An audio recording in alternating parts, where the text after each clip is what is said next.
going to ask my wife and my grandchildren to come forward. I'm going to be brief. I want to yield to the tribal councilman, but I want to say that my wife, she has a Purple Heart that belonged to her late father, who fought in World War II. Every one of our family members, including my great-grandfather, fought in the Civil War.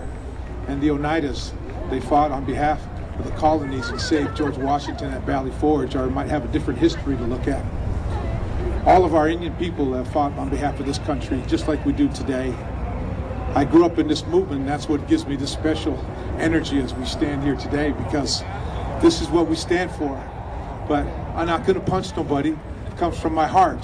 We're going to stand strong, whether we're going back to Alcatraz, Trail of Broken Treaties, Custer, all those battles my family grew up in. We stood with all these guys, and we remembered people like Vernon Belcourt that fought with us.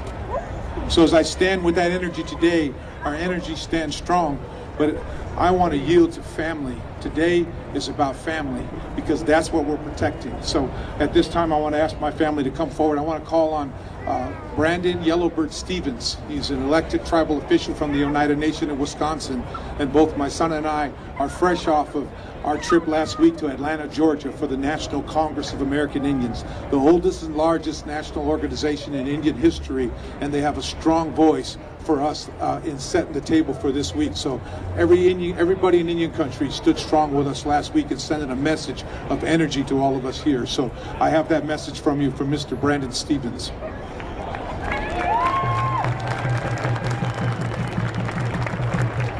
Seguli Swagwe, Lokats Nyukyats, Atnuana Gitaloda, Otnyota Aga New Hajoda. Good afternoon. My name is Brandon Stevens. I represent a nation of 17,000 Oneidas of Wisconsin, and I bring a message today that we are not in favor of a mascot.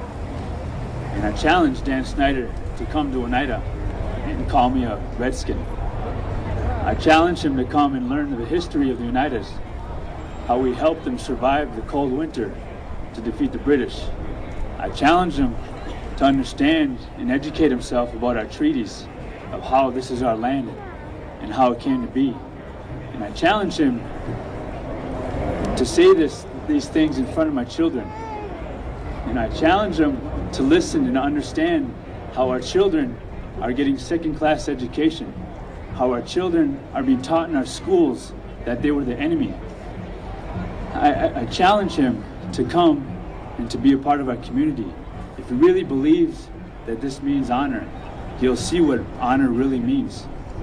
And so I bring that message from the 17,000 members of Oneida. And I bring the message, I want him to understand why we march today. We march for those that couldn't be here.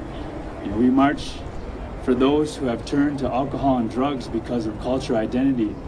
They don't understand where their purpose is. And we march for those that have passed because they've chosen the route of suicide. We march for those, who are ailing. We march for those who are sick, our elders. And especially, we march for our children. We march for the 7 generations that haven't been here yet. And we send a message. I'm the 3rd generation of Stevens that have fought on the side of this debate.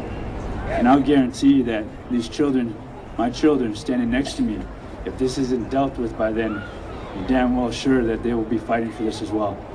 So change the name. Thank you. Change the name.